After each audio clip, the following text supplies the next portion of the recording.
ഇതിൻ്റെ പല്ലുപേടിയും നാളത്തെ നല്ലൊരു കഥയായിട്ടാലോ. അതിനു മുമ്പ് ഒരു കാര്യം പറഞ്ഞോട്ടെ, വീഡിയോ ഇഷ്ടപ്പെടുവാണെങ്കിൽ ഒന്ന് ഹൈപ്പ് ചെയ്യാൻ മറക്കരുത് കേട്ടോ. അങ്ങനെ നാളത്തെ കഥയിൽ സേതുവും പല്ലവിയും എന്ത് ചെയ്യണമെന്ന് അറിയില്ല നിൽക്കുവാണ്. കാരണം ഋതു ആകെപ്പാടെ വയലൻ്റ് ആവുകയാണ്. വയലൻ്റ് ആവുന്നതുകൊണ്ട് മാത്രം ഋതുവിന് സെഡേഷനൊക്കെ കൊടുത്ത് മയക്കി കിടത്തിരിക്കുക. എത്ര സമയത്തേക്കാന്ന് പറയാൻ പറ്റില്ല. ഇനിയിപ്പം ഡോക്ടർ ബാക്കി ടെസ്റ്റുകളും കാര്യങ്ങളൊക്കെ ചെയ്യാനുണ്ട്. സ്കാനിങ് ഒക്കെ നടത്തി കഴിഞ്ഞാൽ മാത്രമേ ഋതുവിൻ്റെ ഇപ്പോഴത്തെ കണ്ടീഷനെക്കുറിച്ച് ഒരു വിവരം പറയാനായിട്ട് ഡോക്ടർക്ക് പറ്റുള്ളൂ. അത് മാത്രമല്ല, പെട്ടെന്ന് പോകുന്നുണ്ട്. സേതുവും പല്ലവിയാണെങ്കിലും ഋതുവിൻ്റെ മുമ്പത്തെ കേസ് ഷീറ്റും കാര്യങ്ങളൊന്നും എടുത്തിട്ടുണ്ടായിരുന്നില്ല. വേറെ ഹോസ്പിറ്റലായിരുന്നു ഋതുവിനെ കാണിച്ചുകൊണ്ടിരുന്നത്.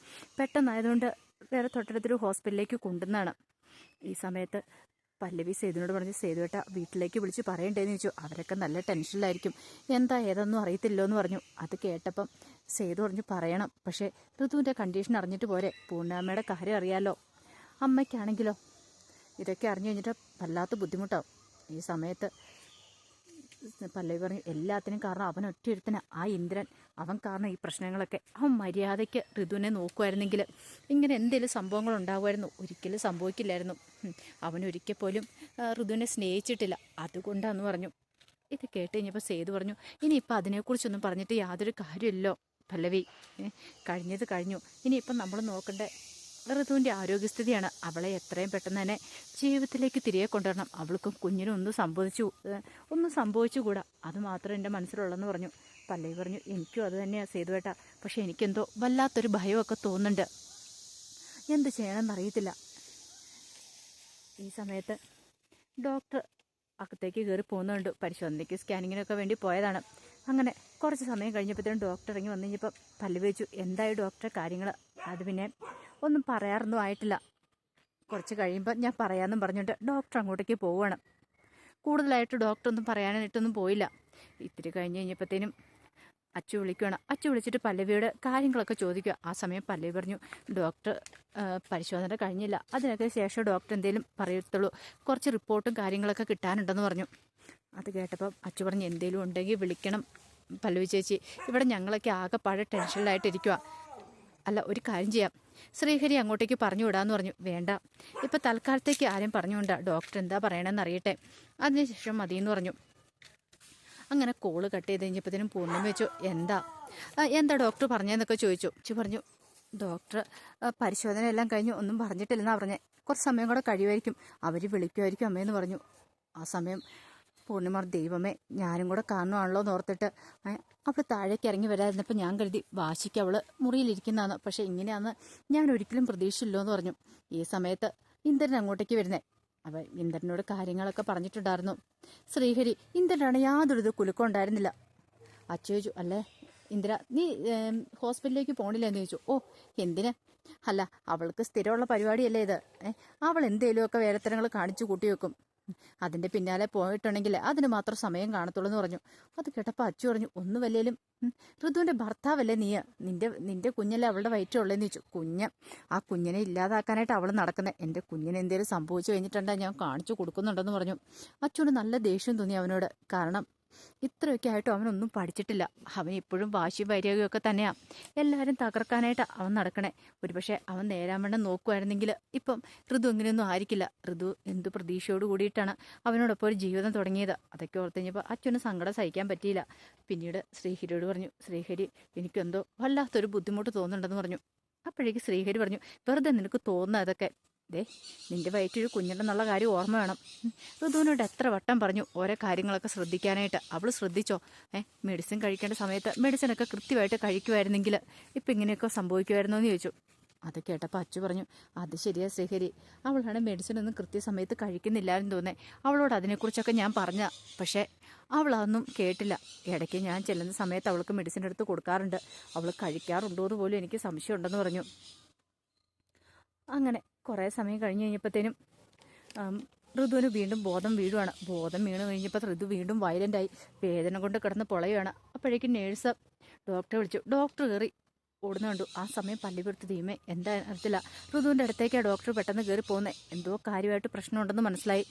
അങ്ങനെ കുറച്ച് കഴിഞ്ഞപ്പോഴത്തേനും ഡോക്ടർ സേതുവിനും പല്ലവിയും കൂടെ തൻ്റെ ക്യാബിനിലേക്ക് വിളിപ്പിക്കുകയാണ്. ഈ സമയത്ത് പല്ലവി ചോദിച്ചു, ഡോക്ടറെ, ഋതുവിന് എങ്ങനെയുണ്ട്? ഋതുവിന് എന്തെങ്കിലും പ്രശ്നമുണ്ടോ? അവൾക്കോ കുഞ്ഞിനോ എന്തെങ്കിലും പ്രശ്നമൊക്കെ ഉണ്ടോ എന്ന് ചോദിച്ചു. കാരണം എന്തുകൊണ്ടാണ് ബോധം കെട്ട് വീണ എങ്ങനെയൊന്നും അറിയത്തില്ലല്ലോ.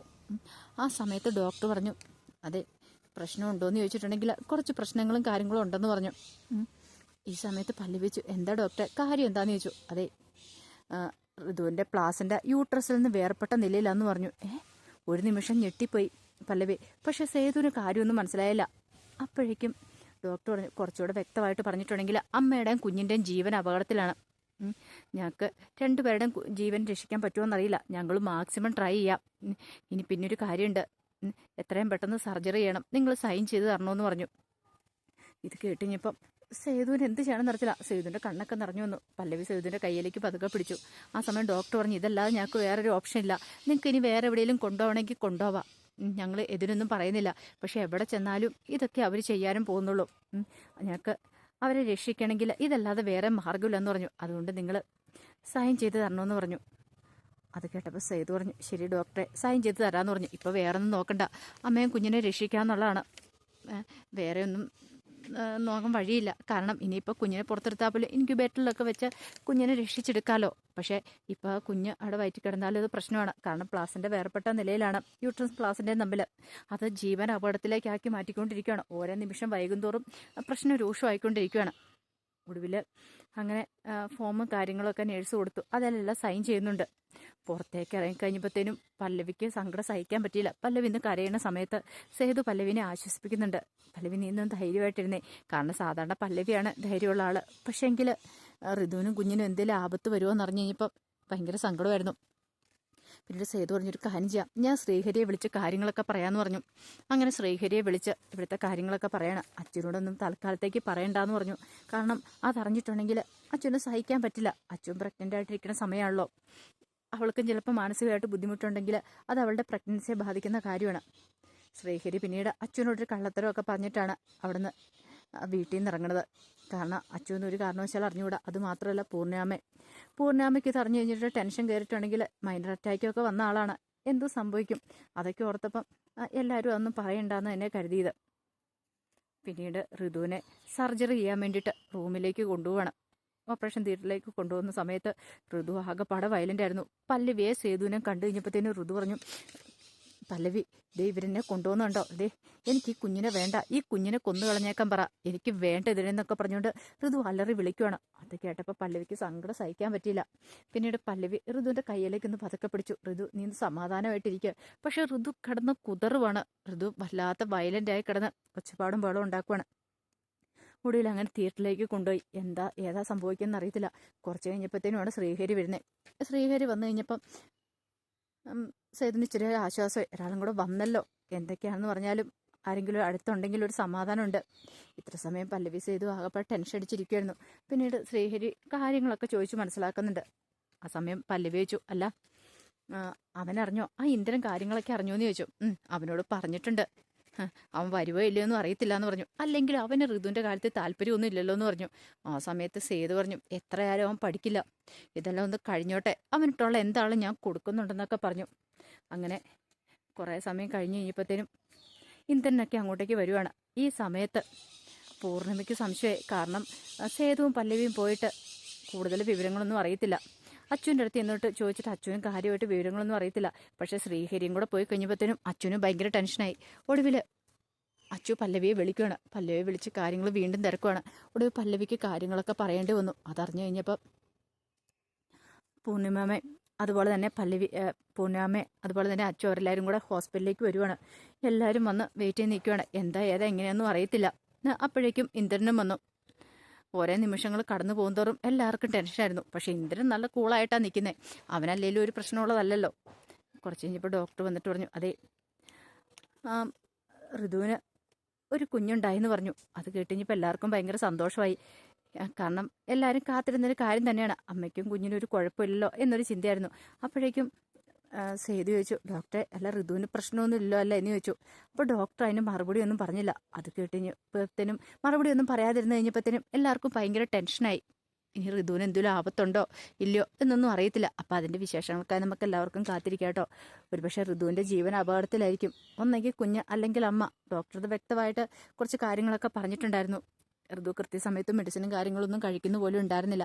ഇനിയിപ്പം കുഞ്ഞിനെ അബോർട്ട് ചെയ്യാൻ നടന്ന ഋതുവിന് ആ കുഞ്ഞിനെ നശിപ്പിക്കാൻ ഒരുങ്ങിയതിൻ്റെ പേരിൽ സ്വന്തം ജീവനാണോ ബലി കൊടുക്കാൻ ഒരുങ്ങണ്ടെന്ന് പറയാൻ പറ്റില്ല.